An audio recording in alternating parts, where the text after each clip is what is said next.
when my husband and I are both Balei Tshuva.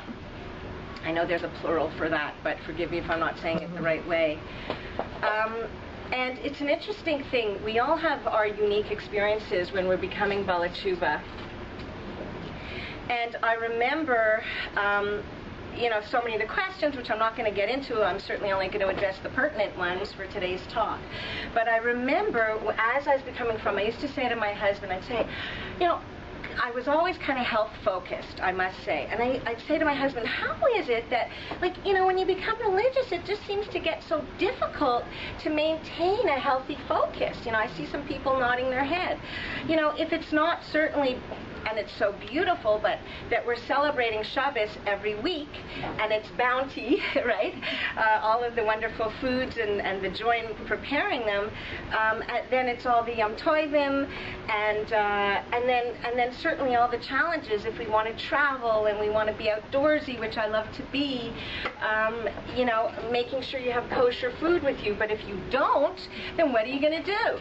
You're going to go to the gas station, and what do they have? Chips and junk and all this crazy, unhealthful foods. So, if you want to stay fit, being, a religious Jew, you really, really have to be prepared. It's so absolutely critical, and it's a challenge. We're also challenged all the time.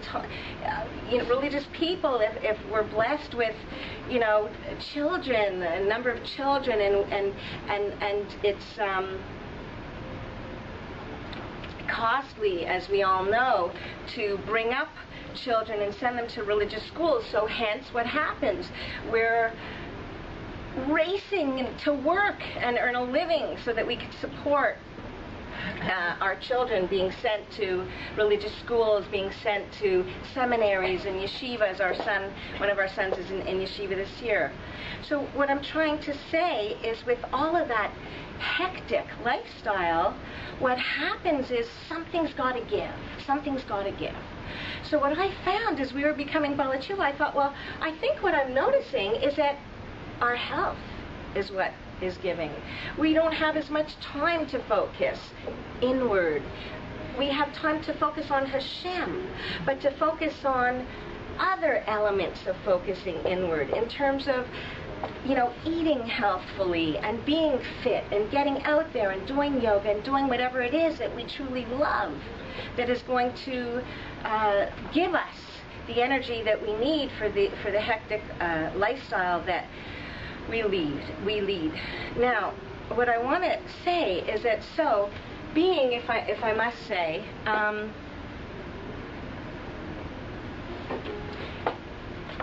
where's my clicky thing? Here. I was supposed to click to another slide. There we go. So now, sorry if the font is a bit small. I hope all of you, if not most of you, can see it. So what I want to say is that, being a bit of an academic type of person, I wanted to research it. And I thought, you know what? The Torah is our template or instructions for living, as we all know. Then I assumed that the Torah must therefore have some important mandates regarding watching our health. So I decided to do some research a number of years ago on this, and I came up with some great source materials by the Rambam, a giant, as we know, in both Torah and medicine, and by Rav Nachman of Breslov.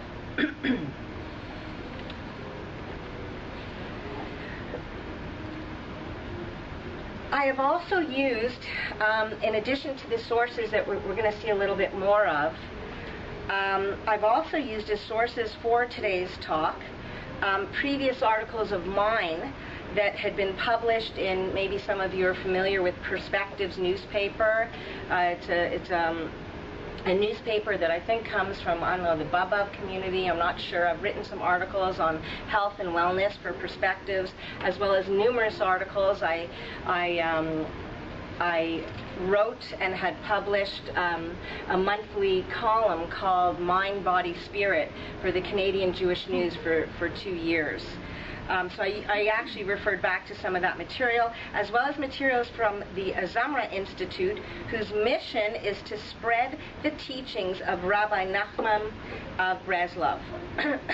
And as well, I have incorporated some of our beloved Rav Noach Weinberg, Alav Shalom's teachings from his fantastic book called What the Angel Taught You. I want you to know it on this topic. I'm merely telling you this simply because of the nature of the topic today. I actually read that book, What the Angel Taught You. I work out, quite regularly, and I put it up on my elliptical that I have at home. And I literally, it's really great because while I'm working out, I have this fantastic little clip. I don't know where I got it. It must be my husband's. He must have put it. And as I'm reading, what I'm so proud of is I want you to know I haven't finished the book, but I'm well into the 150 pages. So meaning if I work out, and I don't always work out on the elliptical, but whenever I'm on the elliptical, this is my book. And I'm telling you, while reading it, the time just passes ever so quickly. And before I know it, my requisite time that I had intended to work out has passed. And I've also learned Torah simultaneously. So it's really a wonderful, wonderful book. And very easy reading. It's easy to read. And to gain so much brilliance therefrom. So let's take a moment or two just to acknowledge the brilliance of some of the Torah giants that we can be so proud to call our Jewish greats. So what happened to this? Okay, Reb Nachman of Breslov. So, the great-grandson of the Baal Shem Tov, just very briefly, have a look at that. One of the most creative, influential, and profound leaders of the Hasidic movement, and the founder of the Breslover Hasidic sect. He was born, forgive me if, he was born in the Ukraine, and some say the name Breslov comes from the Hebrew bris lev, meaning covenant of the heart. His focus was on living life with joy. As we know, the Hasidim celebrate life. So he really truly emphasized living life with joy and happiness, and one of his best-known sayings was, "It is a great mitzvah to be happy." His main work is Likutei Maharan. Forgive me if I'm not pronouncing certain things correctly.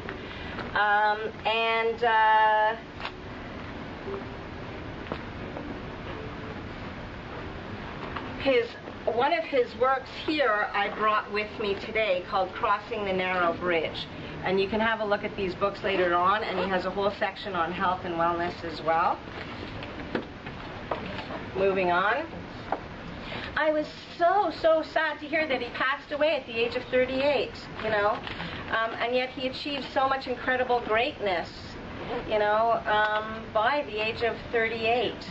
There has never been another Breslover Rebbe to fill his place, but the mystery and the depth of his teachings continue to attract so many of us to this very day. And Breslover Hasidim is one of the largest and most vibrant of Hasidic groups. I've attended some Breslover shirim and things, and they're just so incredibly inspiring. Now, my love, if I could tell you, my love is the Rambam. He was blessed with a longer life than Rav Nachman, and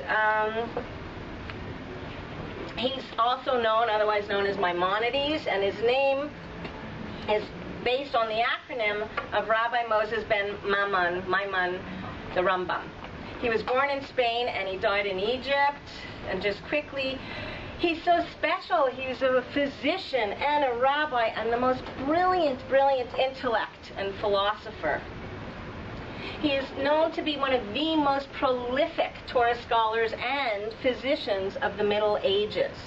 And what's absolutely incredible, as you can see, he lived in, the 1100s. And what we're going to be talking about today, I'm going to be, I've used the Mishnah Torah, certain chapters that he has therein, which focus on health and wellness and how to eat, and many, many principles related thereto.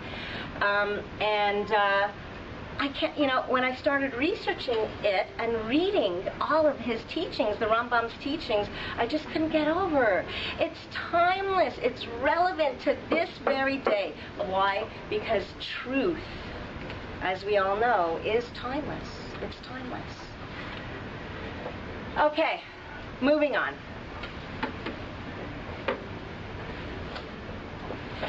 Before we get into some of the teachings of these great masters, I heard a wonderful shir by Rabbi Akiva Tatz. Hopefully you've heard of him. Also a physician, a great scholar. This shir helps to give context. This shir that I heard of Rav Tatz helps to give context for my talk today. Briefly speaking, he described how the body is the physical, finite, outer casing for the soul. And the soul, which is infused, as we know, with the spark of the infinite, and the body are in constant conflict from one another. Now, I know certainly that, essentially everything I'm going to be telling you today, you already know. I'm sure you've heard, you're going to have heard everything I'm saying today. There's nothing new. But so much of our learning is that way. The point is that it becomes so familiar again, whereby we concretize it in our minds and in our focus in our day-to-day lives. That's my goal today. It's not so much to teach you something, maybe a little bit here and there, but for us to really internalize these precepts that I'm going to be presenting today, so that hopefully it will inspire us too to live a healthy life based on healthful eating and exercise and all of the wonderful things that we can do to guard and protect this casing, our bodies, this casing for our soul. Okay, so given this soul-body conflict, the more physically focused we become, the more restless and dissatisfied the soul becomes. However, unlike other religions, listen to this, Dina, lahavdil, ours does not promote the ascetic pathway to spirituality. That is, we don't believe in removing ourselves from the physical world, as perhaps the religion of Buddhism does, in order to gain passageway to our spiritual essence. On the contrary, as Orthodox Jews, we are meant not only to partake in the physical world, but Hashem wants us to experience it, to enjoy it, and take full pleasure in it within Torah boundaries. Our purpose is to utilize the physical world as a means to refine ourselves and to uplift our connection with the physical world into an experience that transforms the physical into something holy. Our sages teach us that the true purpose for which we enter this world is to come closer to Hashem through the study of the Torah and fulfillment of its commandments. Through this, our souls are elevated, attaining good in this world and forever. The soul can only enter the physical world in the garb of the physical body. The body is the soul's instrument to attain its purpose in this world. Only through the body can we carry out the practical mitzvahs of the Torah, which relate to things of this world. It is said that food and water and their proper use are the glue that bind together the directly opposing forces of the soul and the body. In order to survive in the physical world, we are obliged to provide the body with what it needs, such as food and drink. Enjoyment of the material world has a legitimate place in our service of God as Jews, when it assists us in linking the physical with the spiritual. But when satisfaction of our material inclinations goes beyond the proper bounds, this can cause damage to the soul and the body. The soul's mission is to take control of these inclinations, directing the body to its purpose, its true purpose.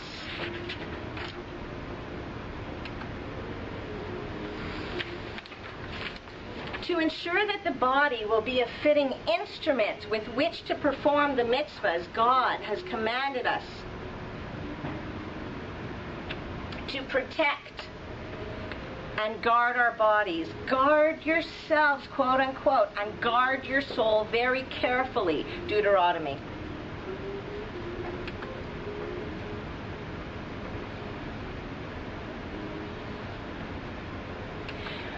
This commandment is so important to guard ourself and our souls very carefully, that our rabbis taught that it is part of the commandment not to forget the giving of the Torah. Quote, guard yourself and guard your soul very much, lest you forget the day when you stood before Hashem your God at Horeb.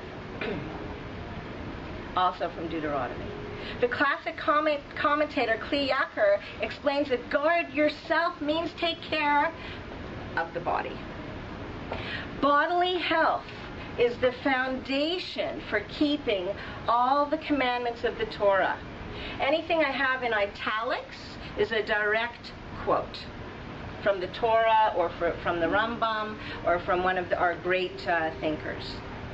Bodily health is the foundation for keeping all the commandments of the Torah, since in most cases the commandments are bound up with physical action. Think of it. Most of the commandments are bound up with physical action of some kind. When the body is unfit and unhealthy, this detracts from proper fulfillment of the commandments. In the words of the Rambam, quote, bodily health and well-being are part of the path to God. For it is impossible to understand or have any knowledge of the Creator when one is sick. Therefore, one must avoid anything that may harm the body, and one must cultivate healthful habits. End quote. From the Rambam's Hilchos Deos 4.1, to be exact. And to reinforce this point and even further,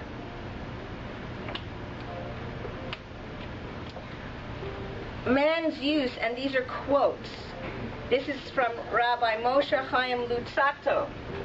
Hopefully many of us have heard of him. Another great of great from Derech Hashem is this next quote. Man's use of the world for his own needs should be circumscribed by the limits imposed by God's will and should not include anything forbidden by God. Man's use of the world should be motivated by the need to best maintain his health and preserve his life, and not merely to satisfy his physical urges and superfluous desires. One's motivation in maintaining his body should furthermore be so that the soul should be able to use the body to serve its Creator, without being hampered by the body's weakness and incapability. When man makes use of the world in this manner, this itself becomes an act of perfection, and through it one can attain the same virtue as in keeping the other commandments. Indeed, one of the commandments requires that we keep our bodies fit so that we can serve Hashem, and that we derive our needs from the environment to achieve this goal. The world itself is then also elevated, since it is then also helping man to serve God. A direct quote from Derech Hashem. In the words of the Shulchan Aruch, the binding code of Jewish law, quote, "It is a positive duty to take all due precautions and avoid anything that may endanger life. As it is written, take care of yourself and guard your soul." The Kitzur Shulchan Aruch, the concise code of Jewish law, devoted a whole chapter to the subject of guarding our health. Chapter 32.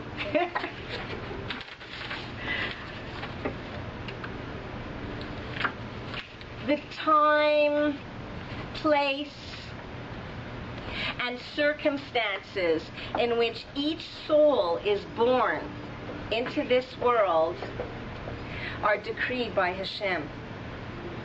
Each person has his or her own unique body and constitution.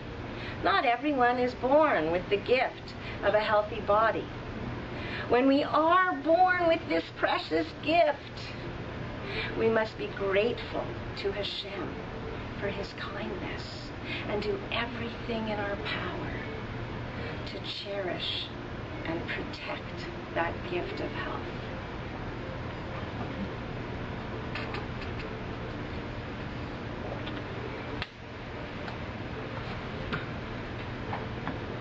I just want to check something for 1 minute. Okay, I'll leave the slide as it is. Our health and the length and quality of our lives are to a large extent in our own hands. The body grows older every day and must eventually die. Yet, proper attention to its needs and avoidance of harmful habits can increase the length and quality of our lives and our ability to nurture our relationship with Hashem. Now that we know how timeless these principles of healthy living are, that was the context that I was giving. The foundation principles, sourced from the Torah greats, the greatest thinkers of all time, our greatest sources of material for learning. Now that we know how timeless these principles of healthy living are, and that they come from the ultimate source, we need to truly understand the mitzvah of maintaining our health and well-being. After all, if we are sick, it is difficult to be focused on anything but our bodies. If we want to be spiritual and be close to Hashem, we need to do whatever we can to literally guard our health as a preventative measure, so that we can continue to have a zest for living and the energy that we need to be all that we can be, and to enable us to become closer to our Creator. My goal so far has been to demonstrate our mandate to protect our health and to show that as Torah-observant Jews, we can no longer ignore our responsibility for doing so. Guarding our health.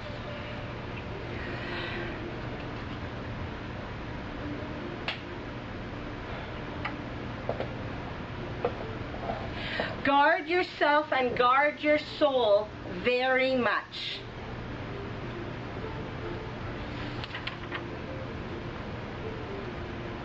Just give me 1 second, please. Deuteronomy. The repetition of the word guard alludes to the positive and negative commandments which protect the limbs and channels which make up the mortal house, the body. For our rabbis stated that the 248 positive commandments correspond to the 248 limbs of the body, while the 365 prohibitions correspond to the connecting sinews, arteries, and channels. Our body is the instrument with which we perform all the other mitzvahs. So therefore we see the inextricable link between guarding our bodies and guarding our souls. The Rambam devoted an entire chapter at the beginning of the Mishneh Torah, his comprehensive compendium of Jewish law, to detailed guidance on proper diet, cleanliness. This is the Rambam's Mishneh Torah. Exercise, sleep, and much more. It must be understood that with the enormous changes in the world and in recent generations causing drastic changes in our whole way of life, in our contemporary life, we cannot always directly apply advice only from the classic sources without giving credence, certainly, to guidance and knowledge from present-day experts as well. In the words of the Kitzur Shulchan Aruch, quote, every person needs to learn from doctors according to one's particular constitution, place, and time. With that in mind, let's have a look now at some of the specific teachings on health from some of our greatest Jewish masters, understanding that our part is to provide the body with everything necessary for it to function at its best in accordance with its nature. As stated by the Rambam, quote, a person must avoid anything that may harm the body and must cultivate healthy habits, from Hilchos Deos. In other words, the mitzvah of self-care has two sides. We have to avoid all risks to the body and acquire good health-oriented habits. So let's have a look at some direct quotes from the Rambam. Literal quotes. He lived in the 1100s. Look at this. Overeating is like poison to the body, and it is the main cause of illness, of all illness. Most illnesses are caused by unhealthy foods or by gorging oneself and overeating. Listen to this. And by overeating even healthy foods. Let me repeat. Most illnesses are caused by unhealthy foods or by gorging oneself, overeating, even healthy or healthful foods. Mishneh Torah, Hilchos Deos. A person who exercises and exerts himself greatly does not satiate himself and has loose bowels. Sorry, it gets a little, I'm not going to get too, technical, but a little. And has loose, because I want to, give credence to the real quote, and has loose bowels, not diarrhea, will not become ill, and his strength will increase. And I want to look at this for one moment again. Let's look at the wording, okay? A person who exercises and who exerts himself greatly. You exercise with energy, right? Get that heart pumping, right? What it means here, does not satiate himself. So what we're going to take from that is what he means, the Rambam, is we are not meant to, and we'll discuss it, to eat to the point of satiation, does not satiate himself. And who has loose bowels, meaning not diarrhea, okay, but where you have a natural, whatever, release of toxins, regular release of toxins, right, will not become ill, and his strength will increase. So let me ask you this. What would you say is better? Overeating the best quality foods or under-eating poor quality foods? Any thoughts? Neither one is good. Neither one is good. Anyone want to add to that? Moderation. Okay, moderation. And you say under-eating is worse or better? Better. Better. Okay, so let's hear what the Rambam says. Shelley? Yes. If I can just add. Yes. The whole concept of what he's also trying to establish in the human being is we have an apostat that basically tells us when our body has had its full of nutrition. Yeah. And that apostat basically tells us when it's time to stop. Yeah. And it's up to us in our own intellect to listen to that apostat. Yeah. And stop eating. Absolutely. And that's how we maintain the health as well. And that's wonderful, and that echoes what our great scholar, the Rambam, was telling us. What is it? 900 years ago or more, right? Very good, Haley. Very good. So now, is it better to? Let's go back to our question. All right.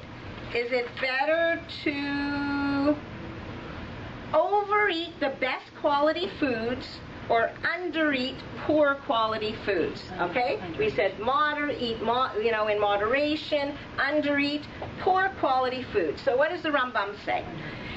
All physicians agree that eating a small quantity of bad foods is less harmful than overeating good and healthful foods. Got it, okay? Now, when a person eats bad foods, now I wouldn't call it bad foods, but I'm literally quoting the Rambam. I'm not going to change and play around with his words, okay? When a person eats bad foods without satiating himself, meaning when you eat bad foods without eating until you're full. You stop, like Haley's saying, before that. You feel nourished, but you're not full. And when the foods are digested well, the organs obtain nourishment from any element in the food that is beneficial, because there will be something beneficial even in the poor foods. And whatever is unhealthy is expelled from the body. That's the magic of the gift of our body that Hashem has given us, that He's designed for us. Any unhealthful foods will be expelled from the body. Overeating even the best foods can never, ever result in good digestion. The Rambam believed that when one is when one is constipated or has difficulty moving his bowels, illness is approaching. So perhaps Rambam means to point out that not that there's a direct certainty that if you're constipated, illness is approaching, but perhaps the Rambam means to point out that problems with waste management can be an indication rather than a direct cause of an inner imbalance which can lead to illness. So it seems from the above that food quantity is more important than food quality. This doesn't mean that we should eat unhealthful foods, of course. Of course not. Obviously, we should focus on eating healthful foods, but the key concern for the Rambam is less on what we eat and more on how and how much we eat. Okay. Why change? The Rambam says that human nature is incentive-based. If you look at any wise elementary school teachers, nursery school teachers, and you look at any even yeshiva, for the young grades, right? They know that if they want their boys to daven and they want their, and not just girls, boys and girls to daven, do mitzvahs, you have to give them an incentive. So they give them, hopefully, healthful treats like dates and figs. Like when I was reading the materials from the Rambam, he would suggest that they give, right, to young boys. Hopefully they'll be helpful treats, but what's the point? The point is that our nature is incentive-based. I want you to remember that.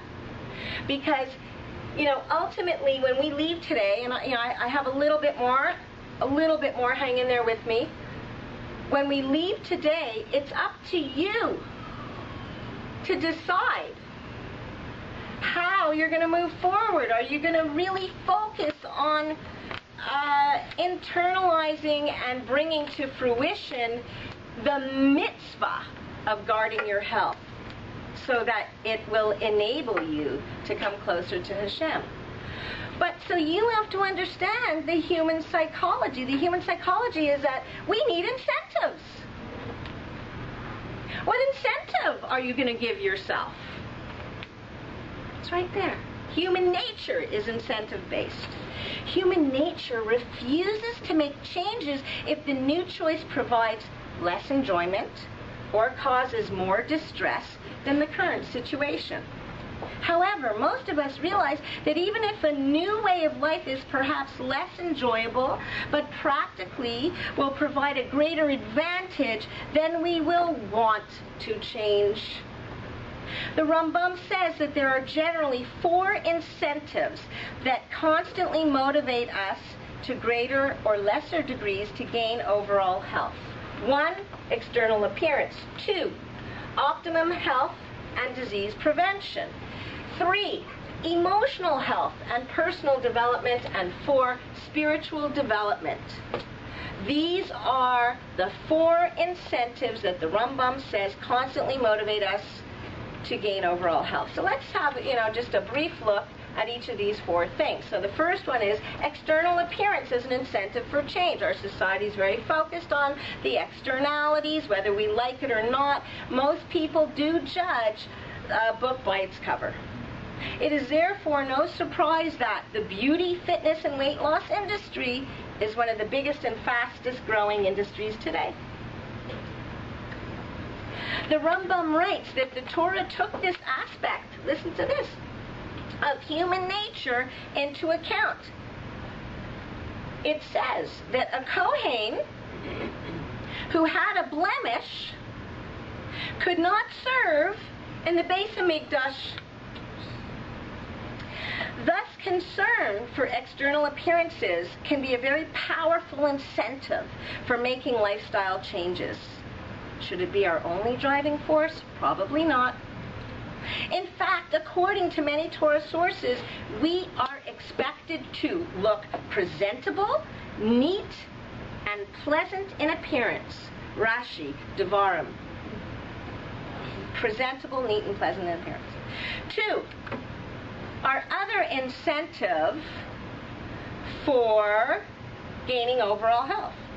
We desire optimum health and to be disease-free. The Rambam stresses the importance of directing our actions for the sake of health. So not just looks, not just how we're perceived, but for the sake of health. When a person eats, this is a quote, when a person eats, drinks, and has marital relations, sleeps, is awake, performs activities, or rests, the primary goal should be to preserve his physical health in all of those activities. Did you know that recent studies show that excess weight may have even more negative health consequences than smoking or drinking? A recent study showed that when comparing the effects of obesity, smoking, heavy drinking of alcohol, and poverty on chronic health conditions and health expenditures, their finding was that obesity is the most serious #1 problem, and it affects more people than any of those other issues of drinking, smoking, etc. According to the Rambam, obesity, quote unquote, is harmful to the body. It makes it lethargic, it disturbs its functions, and hampers its movements. Someone who is healthy and of intermediate body mass for your body type, not too small, not too big, is most likely to reach old age. It is, however, important to understand that though carrying extra weight increases the chances of disease, Unhealthy eating and lifestyle habits are main contributors to the development of disease, no matter how thin you look. So it's not just only the weight. It's how you're eating and your lifestyle habits. If we consider all of the key governmental and medical associations that are set up to research and combat the key killer diseases, heart disease, cancer, stroke, and diabetes, they all give the same advice on how to prevent and reduce these fatal diseases. As they say, quote, today's quote, what is it?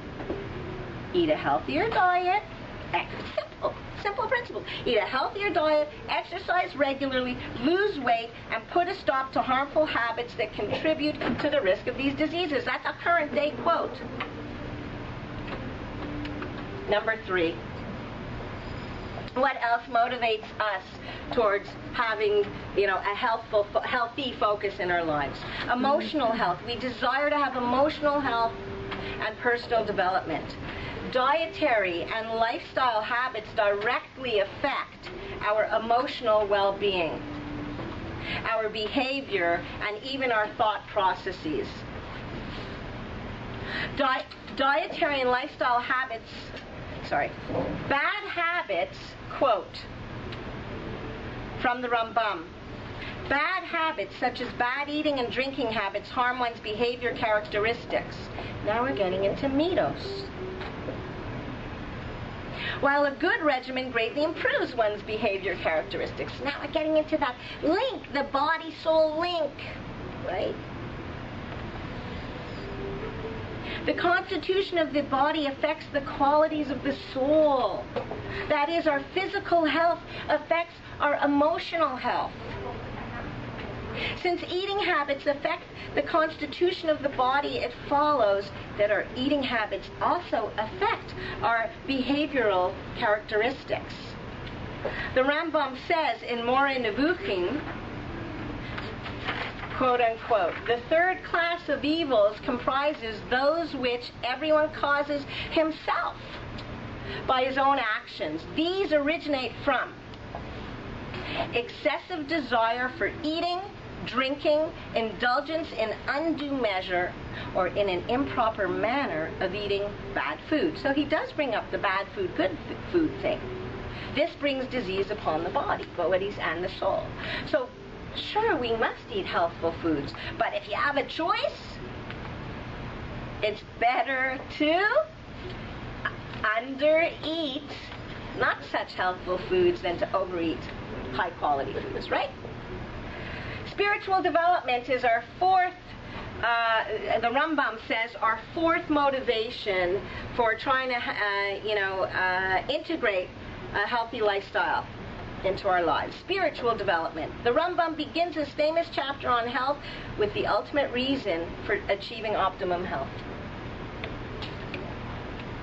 A healthy and complete body is among the ways of God, because it is impossible to understand or have any knowledge of the Creator when one is sick. We know, Chas v'shalom, if we get so sick, we've seen it around us. Our focus becomes body-focused. It's too difficult to focus. It's a far greater challenge to focus beyond our body. Can we do it? Yes. Do we hear of people who become sick, who become more spiritually focused? Yes. But do we have to become sick? Let's guard our health, right? So, a healthy and complete body, quote unquote, from the Rambam, is among the ways of Hashem, because it is impossible to understand or have any knowledge of the Creator when one is sick. Therefore, one must avoid those things which are harmful to the body, and we're almost done, and habituate oneself to those things which are healthy and strengthen the body. In More Nevuchim, the Rambam's main philosophical work, he writes, one of life's goals is to be healthy in the very best bodily state, because it is impossible for a person to take advantage of his intellectual abilities when he's in pain or is sick. As well in Chovos Halavovos, the duties of the heart. Another unbelievable Torah source, known to be one of the greatest ethical works ever written. It says, both your body and soul need care. You strengthen your soul by training it through ethics and wisdom. You strengthen your body by providing it with nutritious food and drinks.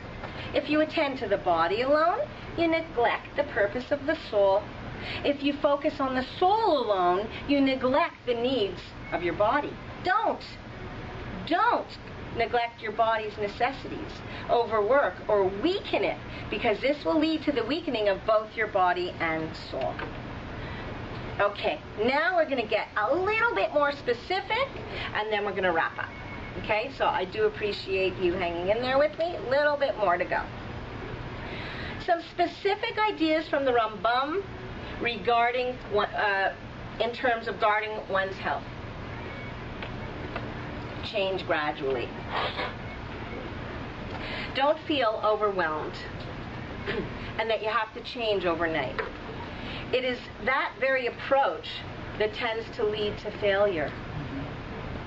The Rambam, in Regimen of Health, says, one's usual custom and habit is fundamental for maintaining health. One should not change his habits all at once in eating, drinking, or exercise. Changing one's habits all at once results in illness. You can stand if you want. Okay. It is impossible. I'm sorry, not to. It is impossible to go suddenly from one extreme to the other. Therefore, it is not possible, according to the nature of man, to suddenly discontinue everything to which he has been habituated. This is a quote from the Rambam. It is not possible, according to the nature of man, to suddenly discontinue everything to which he has been habituated. Human nature always likes that to which it is habituated. So therefore, we obviously have to change our habits, but gradually. Okay? So, according to the Rambam, what is exercise? Because we're getting a little more specific. Cardiovascular exercise, i.e. exercise that works the heart and lungs continuously and increases oxygen consumption. That, according to the Rambam, is exercise. So, such as what? Treadmill. What else? Swimming. What else? Biking. What? Biking. Excellent. What else? Walking. What else? Dancing. Hiking. Swimming. Rowing. Jumping rope. Skiing. That's cardiovascular exercise, right? I'm not telling you anything you don't know. But what is exercise according to the Rambam?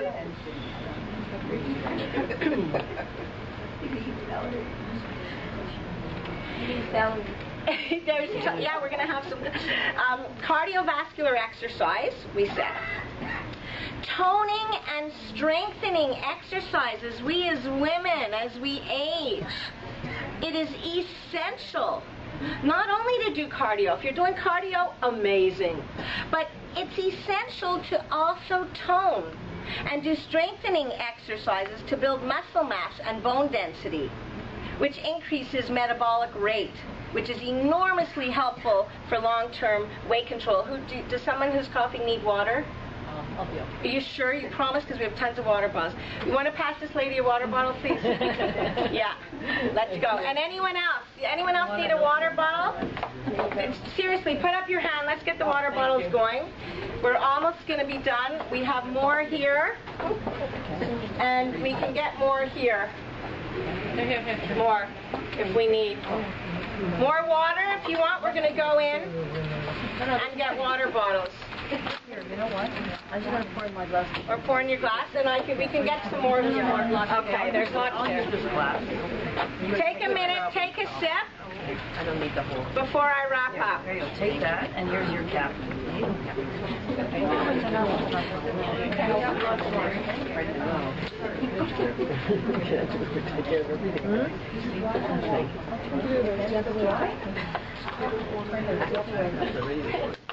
hard sometimes to open it. You need help, I can do it for you. Did you get it, Marla? It's wet. Ah. Hard to do. Want me to open it for you? You did it? Okay. Okay, guys. That's your break. We're almost done. Okay. So, what is exercise according to the Rambam? Cardiovascular. Get that heart pumping. But toning and strengthening is essential, ladies. As the years are passing, you gotta build the muscle mass, the bone density.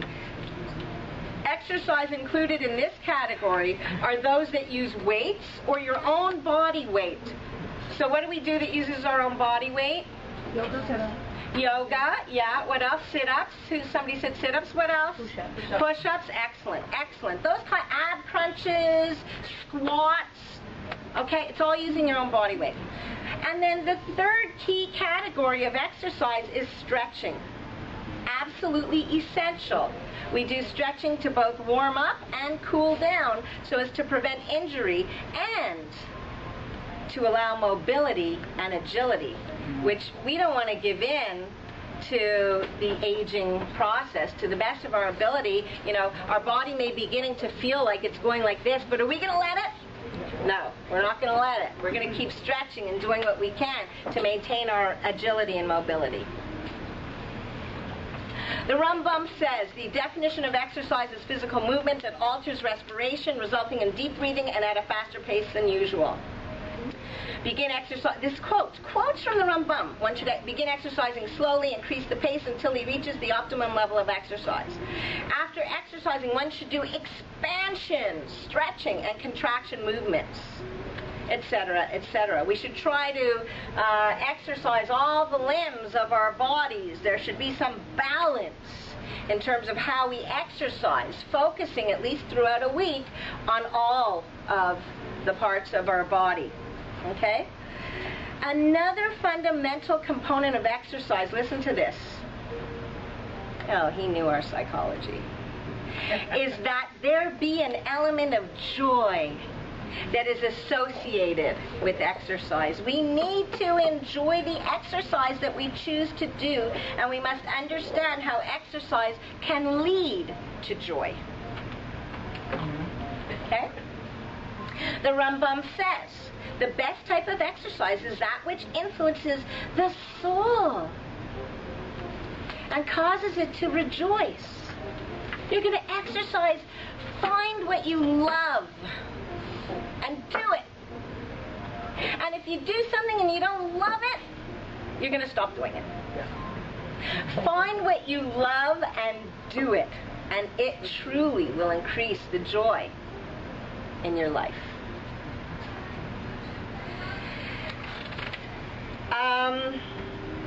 The best type of exercise is that which influences the soul and causes it to rejoice. Happiness alone has cured or at least made milder many physical and psychological ailments. As I said, everything in italics are direct quotes. All types of exercise should always result in happiness, delight, and rejoicing. Rambam, direct quote. So being a little specific, and we just have a few more slides, we're done. Best time to exercise according to the Rambam. Now this I found interesting. This was a bit enlightening for me. Some of it I knew, but some of it was enlightening. The Rambam asserted that the best time to exercise, most of us know, is at the beginning of the day, after waking up and before one eats. So if you can exercise early in the morning, good. Does that mean if you can't because you're just so busy running to work, oh, well, I don't exercise today because the Rambam says it's better to do it in the morning. I didn't do it, so forget it for the day. No way. He also said that it is proper to eat only after moderate exercise. So look at this. Now, listen to this. How many of us have our nice big Shabbos meal and say, oh, we got to go for a walk to work off the meal? Okay?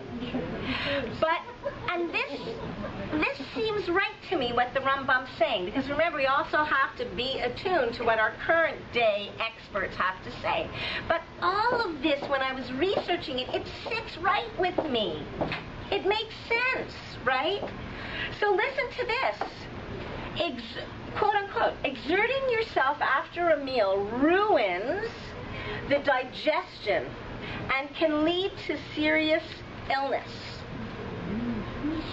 Just as movement before meals is completely good, movement after meals, like right after, he means quite soon thereafter, which many of us do, right?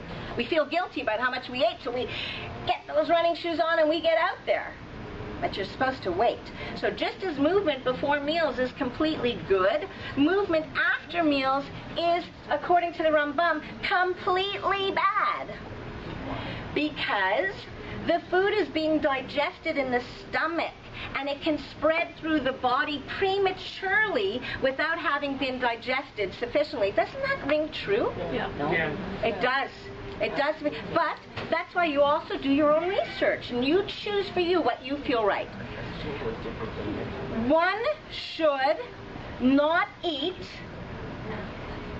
until one takes a walk or exerts himself in some other way to the point where the body begins to warm up. So what he's saying here, the Rambam, is when you know you're going to eat, now we can't all go do a speed walk before we eat, right? But even if you could, do some, jumping jacks, or even just walk, in your office back and forth, or go up and down some stairs, just to the point of where your body's beginning to warm up. Not to the point of real exertion before you eat, but to the point of where your body's beginning to warm up. I mean, even if you did your big workout in the morning, then you eat. Okay, good. But then it's lunchtime, right? So you don't need to do a big workout again. So what the Rambam is saying is that it's ideal if you can exert, get some exertion going to the point of where you're at least warmed up. Then your body is in its ideal mode to receive the food and the nutritional benefits, okay, and to digest it, right? So one should not eat until one takes a walk or to the point where the body begins to warm up. Otherwise, the best time to exercise is after the complete digestion of the evening meal, so you could do it in the evening, so that one will be ready to receive food anew the next morning. Now, it also says that if you're the type who it will make you be too energized after your workout, then okay, don't do it before bed. Find a better time, right? But for some people, you can do it before bed. It'll help you sleep better, and it totally gets the digestion going to prepare your body for a new intake of food the next day. Okay? When you work out before you go to sleep, not right before you go to sleep. You should wait at least 2 to 3 hours after a meal before exercising. This is a Rambam. 2 to 3 hours before a meal, after a meal before exercising. As the digestion, we are, believe me, I am no biologist or whatever, okay, but we've been created with the digestive fluids. We got to let those digestive fluids do what they have to do to digest the food. And if you're kind of shaking it up too much right after, it's impeding that process, according to the Rambam. Okay? Now, cravings versus hunger, according to the Rambam. And I mean, it's just so self-evident, but right? A person should eat only when he is hungry, and he should drink only when he is thirsty. Now, we drink a lot of water, and I know, okay, so here he said, that is, like Haley was saying, we must learn when to eat and drink. We need to understand and know how to tell the difference between a craving and genuine hunger. According to the Kitzur Shulchan Aruch, a genuine desire for food occurs when one is hungry because the stomach is empty. But a craving is a longing for a specific food. And that messes us up when we want to eat healthfully. Because we forget to distinguish between that which is hunger and that which is merely a craving. Okay? The taste buds, getting you thinking you need food, right? Now, note that animals in their natural habitat never overeat or indulge in addictive behavior like cravings for, whatever, or you're addicted to chocolate or coffee or whatever.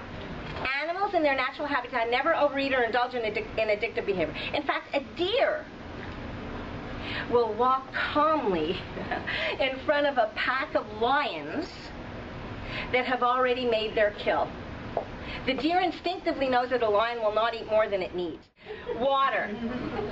The Kitzur Shulchan Aruch states that, literally, last few slides we're done. Water is the most beneficial beverage for the body. In fact, every cell in the body needs water to function. Without water, we would die in a few days. Rambam writes, the physicians have already listed some of the amazing benefits that result from drinking a moderate amount of water. Water strengthens all the internal organs, helps prevent certain illnesses. Clean water helps maintain our correct body temperature, and it also speeds up the elimination cycle. It has been shown to assist in losing weight. Some people make the mistake of thinking that drinking less water will help prevent water retention. Some people make the mistake of believing that consuming less water will help prevent water retention. The opposite is true. Drinking more water stimulates the kidneys, which actually helps reduce water retention. Knowing when to drink water is important. The best time, this is also important to know, to drink is when the food begins to be digested. So not through the meal, not right after the meal. The best time, according to the Rambam, to drink is about 2 hours after the meal. At the very least, one should wait at least 1 hour after the meal, according to the Rambam. Because, again, you're diluting your digestive juices, right? Try to drink 2 cups of cool or hot water. He doesn't like room temperature water. Try to drink 2 cups of cool or hot water in the morning before breakfast, and then between your breakfast and lunch, so we get our many ounces of water during the day, and then between lunch and dinner, and then certainly after dinner. Okay. Wrapping up. We're so close. You've hung in there with me wonderfully. Let's bring it right to the end. Overeating is like poison to the body, quote unquote. Let's be reminded, even the best foods eaten in excess corrupt one's digestion, and this can lead to illness. The preservation of health lies in abstaining from satiation. Satiation causes the filling of the stomach and its distension. You know, that feeling after a meal when you've just stuffed yourself, right? So the Rambam was very, very big on stopping to eat when you're 3/4 satisfied. 3/4 satisfied. You're happy, you're satisfied, but you're not full, you're not satiated, okay? The stomach cannot digest the food adequately at all when you're fully satiated, and it causes weakness, sluggish movement, and heaviness from food. Our food should nourish us and energize us and not create sluggishness. So he was a huge proponent of never eating to satiation. When the meal is digested, inevitably subsequent digestion. Okay, so when the meal is digested poorly in the stomach, inevitably the subsequent stages of digestion are also bad. Don't eat till your stomach is full. Everyone is different. We can't generalize when it comes to what is overeating. What's overeating for you is different for me, for you, for me, right? You have to know, again, like Haley was saying, your point, right, when you got to cut it off, right? So, nevertheless, the Rambam asserts the main principle in this matter of healthy living and overeating is to avoid harmful satiation and distension of the stomach. He even spoke about the concept through my research, which I could go on forever, and I've researched it for everything. He even started to talk about things like food combining. Have you heard of food combining? Right? He's got stuff in there about that, right? Where he suggested that we try to eat a single food at a meal rather than many foods, right? For many reasons. Okay. Now, I want to just bring up, how can I have a talk without not bringing in something of Rav Noah Weinberg, alav shalom, the founder of Eshet Torah. In Rav Weinberg's wonderful book, he brings up the quote.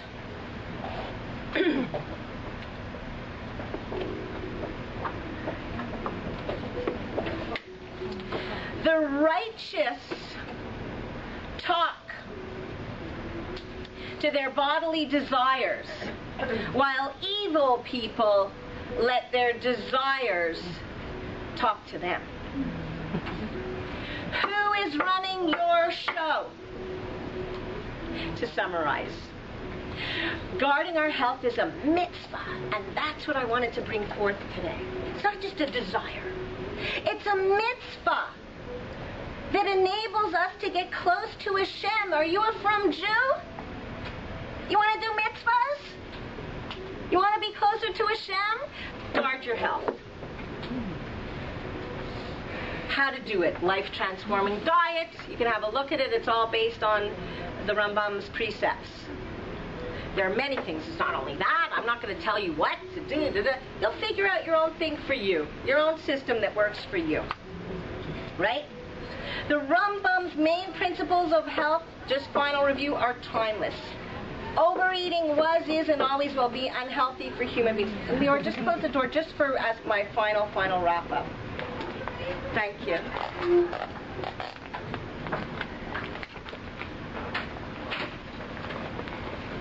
As I come to a close, the fool loses everything he is given, quote-unquote, from Chagiga. Our sages teach us that when a doctor heals the sick, I want you to hear this well. When a doctor heals the sick, the doctor is performing the mitzvah of returning lost property. And you shall return it to him, Deuteronomy. This refers to the loss of the person's body, the loss of his health. Remember, the Jewish goal in the pursuit of health and our path towards it are qualitatively different. For the Jew, health is valued primarily as the essential condition for serving Hashem. Through following the commandments, our body is our property. It is our cherished gift from Hashem. It is better to guard our health preventatively, which I hope you've learned some ways to do that today, than to have to try to get it back if chas v'shalom we lose our health. Let's not be fools and lose what we have been given so lovingly from our beloved Father in heaven. The true Torah lifestyle is the proven golden path to health of soul and body, as Hashem promises.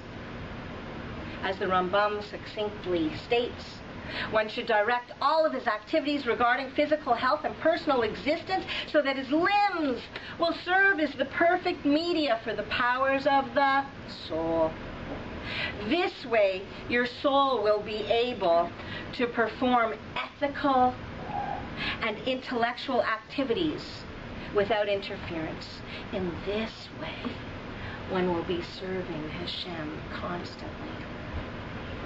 May my own father, Baruch ben Shlomo, have an Elias Neshama as a result of today's learning. I hope that you now feel inspired to take whatever measures suit your particular needs to apply these timeless principles to your life. Act now. It's your life. Thanks very much for coming. I think that to commemorate my dad's memory, I just want to tell you a little bit about him, just a little bit about him. So my dad actually passed away, I said my bracha a minute ago, before already. My dad passed away many years ago, unfortunately, when I was only 20. And I think what we really should do when we're remembering our parents who have passed on is think about, what are the things that really stand out about them. And my dad, in all humility, I must say in all humility, he was known to be an incredibly brilliant, learned individual. And he was a pharmacist by training. He was multilingual. He was fluent, certainly in English, but absolutely fluent in French. He was brought up in a small town in Quebec. My husband and I are both actually from Montreal. He was also fluent in Yiddish and Hebrew, and he also knew some Latin. And when he took his pharmacist degree in Montreal, he did it entirely in the French language, although he's English mother tongue. I remember so fondly, you know, as I got older and I had started university, and he worked downtown at a really you know, big, well-known pharmacy in downtown Montreal. I remember so fondly the times when he would give me a lift down to school. I was going to McGill, and also when I would go meet him so that he could give me a lift home. And I want you to know, I remember, you know, that cherished father-daughter time when we would have that very focused time in the car together. It was about a good 45-minute drive or so. So we really had a wonderful opportunity to bond. And so I just want to say, I mean, there's just so much that I could say, but the focus of today's talk is on healthy living. But I pray that all of the learning that we do today, the celebrating and the togetherness that we feel as a community of women together celebrating Rosh Chodesh, will truly give my dad, Baruch ben Shlomo, alav shalom, and Aliyas neshama. Amen.